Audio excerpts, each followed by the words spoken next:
What's up, guys? Today I want to welcome back an old friend of mine, and that's the original Runcam Swift.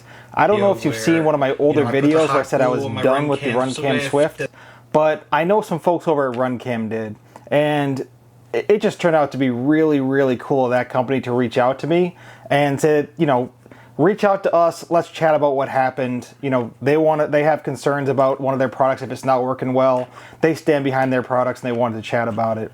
And I thought that was really cool. They left a comment with an email address. I got in touch with them.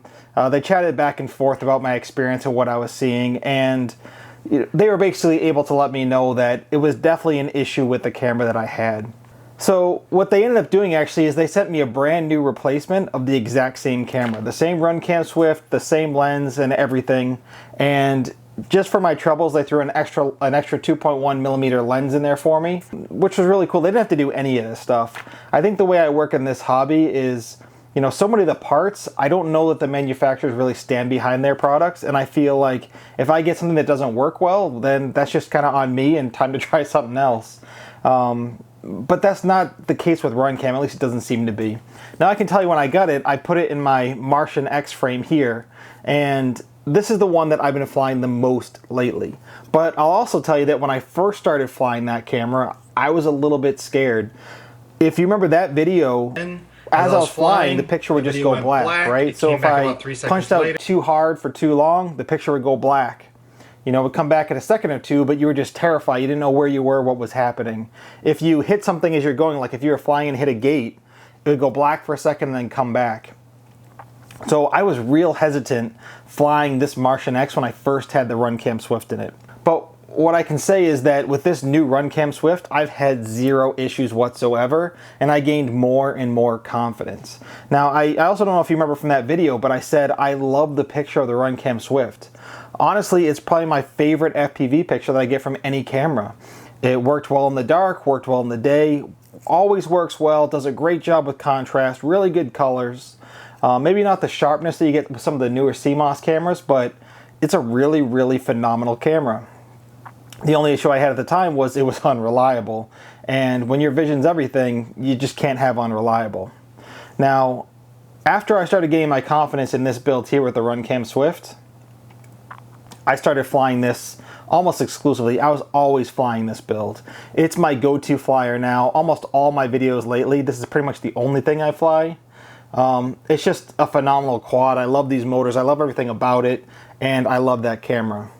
So anyway, guys, before I brought this video to you, I wanted to make sure I gave it a lot of time to test and make sure I had zero issues whatsoever with the Runcam Swift before I said, hey, that's back to my go-to camera.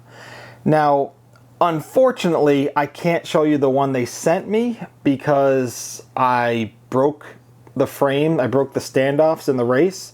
When I hit one of the gates, I actually twisted the frame. The camera mount went flying off into a field of long grass, never to be found again, and it included the Runcam Swift I got from them with it.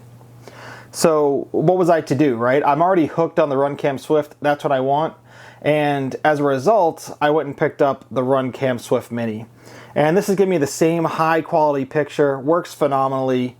It even saves me a few grams over the Runcam Swift, and so far I haven't really noticed too much of a difference. This is a 2.5 millimeter instead of a 2.1 millimeter, but so far it's the same fantastic performance that I was getting out of my Runcam Swift.